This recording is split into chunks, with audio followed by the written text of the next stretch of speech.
Thiago Mendes no Palmeiras e Arangues no Vasco. Vídeo de hoje do canal do Nicola te explica cada uma dessas duas situações e fala também sobre o Corinthians que quebrou importantes tabus no domingo. Já o São Paulo, com menos um estrangeiro, te atualiza sobre Flamengo, Botafogo, a situação de Bruno Henrique, ex-jogador de Corinthians e Palmeiras, que já pode assinar um pré-contrato para chegar livre ao futebol brasileiro, entre várias outras novidades.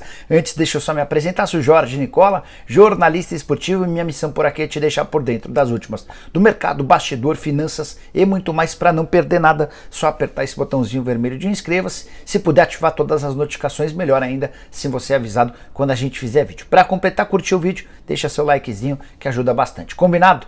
Bora contar que todo esse conteúdo é um oferecimento de 1xBet, a casa de apostas esportivas que não te abandona até numa segunda-feira como hoje. Dá para apostar em jogos do Campeonato Espanhol, Campeonato Italiano, tem também Copa da Inglaterra, começando com Vila Real e Raio Vallecano, minha aposta é no Vila Real. Tem também Udinese e Verona, vou de Udinese. Já na Copa da Inglaterra, Derby County e West Ham.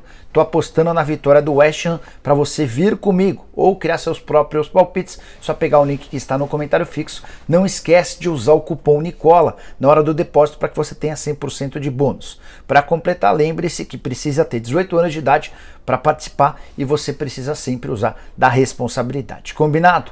Para começar o vídeo com o tradicional giro de notícias, a primeira informação é triste. Um acidente numa estrada em Minas Gerais matou pelo menos 4 jogadores e feriu outros 29. O nome do time ainda não foi divulgado, era um time pequeno que viajava da cidade de Ubuporanga, em Minas Gerais, para Duque de Caxias. Esse acidente aconteceu em Além Paraíba, o ônibus perdeu o controle, caiu de uma ponte e acabou vitimando até esse momento 4 atletas. Bora contar que o Curitiba vai tentar aprovar no Conselho Deliberativo nessa terça-feira uma alteração no seu escudo. Vão deixar de existir se a aprovação for feita. As palavras Curitiba Futebol Clube e a palavra também Paraná, elas serão substituídas por um CFC. A estrela também deve deixar de fazer parte do escudo do Coxa. Quero contar ainda que a passagem de Jobson, lembra dele? Pelo Rio Branco de Paranaguá, no Paraná, já acabou. Só 4 partidas, nenhum gol marcado. O time perdeu os 4 jogos e o Jobson pediu para ir embora. Para fechar o giro de notícias, contar que o Nottingham Forest, que já contratou o Scarpa e o Danilo e que está tentando levar nos últimos dias da janela o Ângelo dos Santos, também está de olho em outro brasileiro, o zagueiro Felipe, do Atlético de Madrid, que já foi pretendido pelo São Paulo, pelo Corinthians, entre outros times. Bora falar sobre Arangues no Vasco. Durante o programa do Nicola desse domingo, vocês me perguntaram sobre a situação do Arangues e eu entrei em contato com o André Cury, que é representante do jogador. Perguntei, André, em algum momento houve contato do Vasco para com vocês? E a resposta sim, houve um contato dos dirigentes da 777 para sondar a situação do Arangues. Só para você refrescar a tua memória, esse volante chileno de 33 anos de idade, que está fora do Brasil desde 2015, quando trocou o Internacional pelo Leverkusen, sempre foi titular na Alemanha. E decidiu-se agora, em comum acordo com o time alemão, que ele voltará à América do Sul, gostaria de jogar no Brasil. Tinha um acerto com o Internacional, na última hora o Inter recuou. Foi oferecido para o Palmeiras, para o Grêmio, para o São Paulo, e ainda não houve um acordo. Que pega, apesar do enorme talento dele, é a questão financeira. O Arangues é jogador para pelo menos R$1 milhão por mês. Esse talvez seja o grande entrave para que o atleta se transforme em reforço do Vasco. O Vasco que procura um volante, esse é muito bom de bola, bem acima da média, faria enorme sucesso com a camisa vascaína, não tenho a menor dúvida.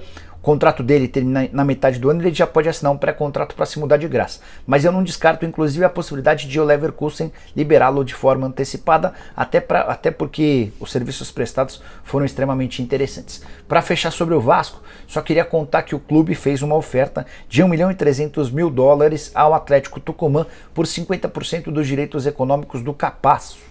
Zagueiro que inclusive nem viajou para Buenos Aires para enfrentar o Boca Juniors. O Capasso tem feito todo o esforço do mundo para se mudar para São Januário. Só mais uma informação sobre o Vasco. Representantes do clube assistiram a 2 partidas nesse final de semana lá na Argentina. Enquanto tentam a contratação do Capasso, também observam outros jogadores.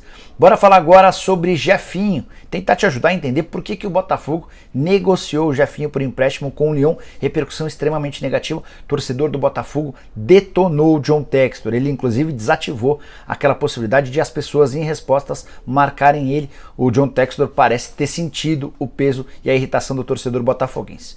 pessoal do GE trouxe nesse domingo uma informação que até agora não foi confirmada por ninguém, de que um empréstimo por 5 meses valeu ao Botafogo 5 milhões de euros ou mais ou menos 27 milhões de reais. Ainda haveria a possibilidade da compra do jogador por mais 10 milhões de euros ou 55 milhões de reais. Seria uma operação total de 82 milhões. Fui tentar checar com a minha fonte no Botafogo e também com o pessoal do Resende, que tem 40% dos direitos econômicos. Ninguém quis se pronunciar. Os caras sabem o tamanho e a importância dessa notícia, especialmente por conta de toda a irritação. O que me parece esquisito é um empréstimo de apenas 5 meses por 5 milhões de euros. Seria difícil para o John Textor explicar para os acionistas, para os outros acionistas lá do Lyon e também para o presidente o porquê de um investimento tão alto por um atacante que ainda nem conseguiu se tornar titular absoluto no Botafogo. Para mim parece ser jogada para tentar diminuir a irritação do torcedor do Botafogo, mas estou de olho nessa história. Qualquer novidade volto para contar, beleza? Bora falar sobre o Flamengo, que recusou mais uma oferta para vender o Matheus França. O Newcastle, um dos novos ricos do futebol inglês, fez uma terceira proposta pelo meio atacante, uma das grandes joias do Flamengo há bastante tempo, considerado jogador extremamente valioso. A última proposta do Newcastle de 20 milhões de euros ou 111 milhões de reais. E o Flamengo já disse que não topa vendê-lo por essa cifra. O Newcastle havia avisado antes de fazer a proposta que seria a última, não haveria tempo nem vontade para uma outra proposta, até porque o clube inglês entende que é esse o valor do Matheus França. O Flamengo discorda e acha que o jogador vale no mínimo 35 milhões de euros e nem vai aceitar sentar-se para conversar com qualquer interessado por cifras inferiores. Diante desse desacordo, dá para dizer que o Matheus França fica, uma notícia boa a mais para o torcedor rubro-negro, que já perdeu o João Gomes nos últimos dias. Às vésperas do Mundial de Clubes, você sabe que o Flamengo estreia no Mundial no dia 7 contra o vencedor de um confronto que envolve o Al Hilal do Michael e também um clube do Marrocos, que é o time da casa. Só para fechar sobre Al Hilal, Marrocos, time da casa, contar que o Michael, que já jogou no Flamengo, tem conversas com o Palmeiras e pode se mudar para o Verdão depois da competição no Marrocos. Depender da vontade do Michael, o acordo vai acontecer. A grande dificuldade do Palmeiras é fechar com o Al Hilal. Estou muito curioso para saber se o Palmeiras avançar nas tratativas com o Michael, se o Flamengo vai tentar alguma coisa. Afinal de contas, Marcos Braz e Michael haviam combinado de forma verbal que se fosse para voltar para o Brasil, ele voltaria para o rubro-negro. Bora falar agora sobre Thiago Mendes e explicar o que há de verdade na história publicada pelo jornal L'Équipe da França. O mais tradicional jornal francês assegura que o Palmeiras tem interesse na contratação do Thiago Mendes. Você sabe que o Palmeiras busca um volante, as tratativas com o Jean Lucas não avançaram, o Palmeiras tem encontrado dificuldade em relação às cifras, atleta que pertence ao Mônaco.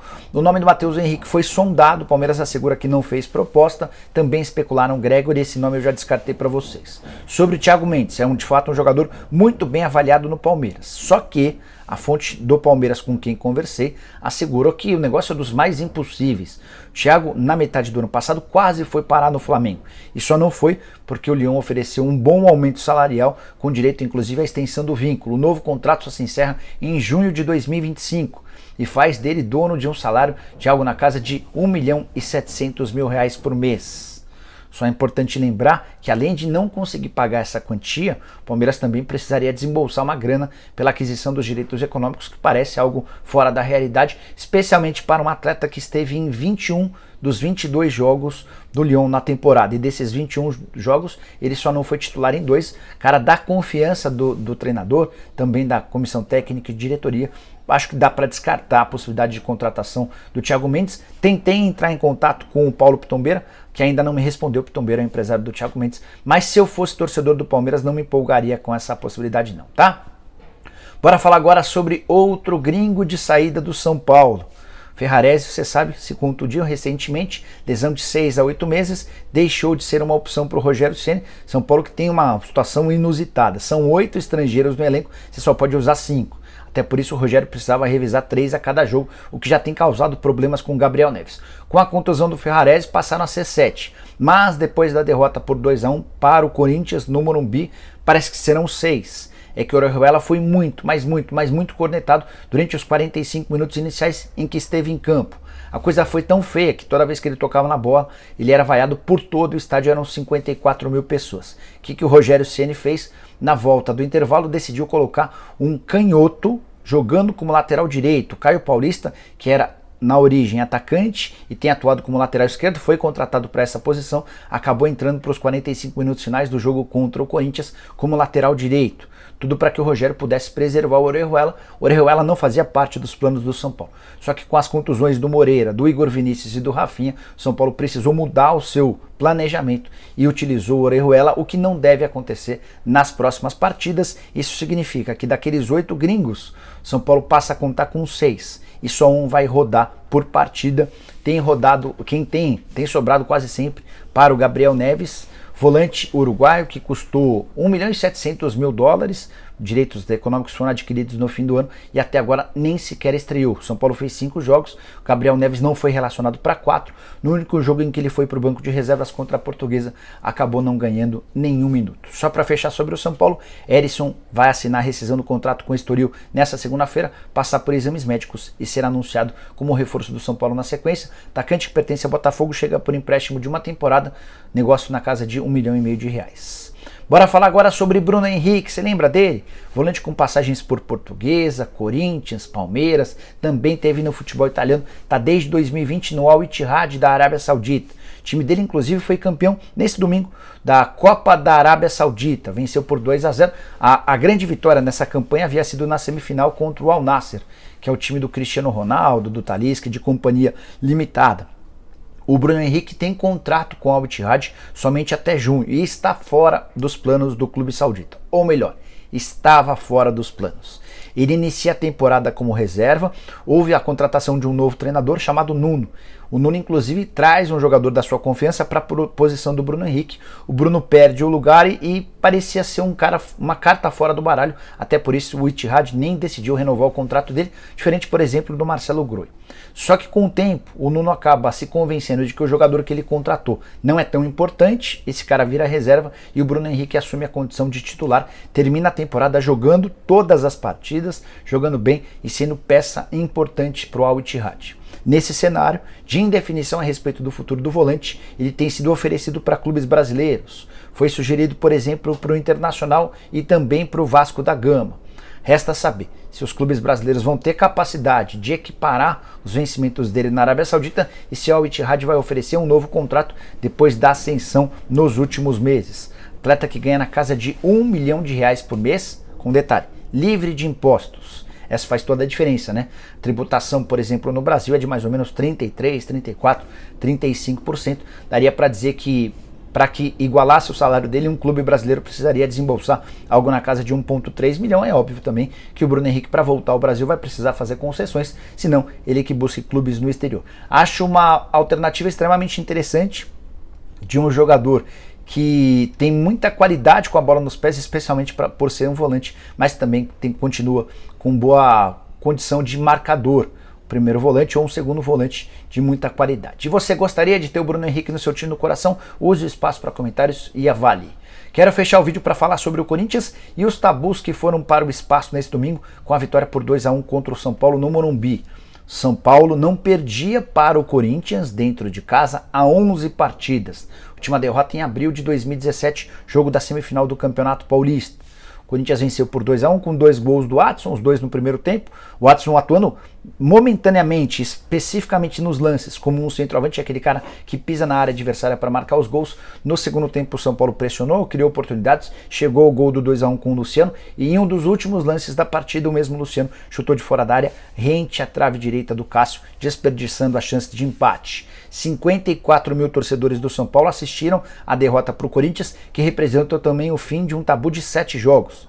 Excluindo essa história do Morumbi, pegando só os 7 jogos recentes, independentemente do palco, São Paulo não perdia 7 jogos para o Timão. Eram 7 jogos de invencibilidade desde dezembro de 2020, que o Corinthians não conseguia vencer o São Paulo. Com a vitória, o Corinthians assumiu a liderança do grupo C com 10 pontos contra 8 do São Bento.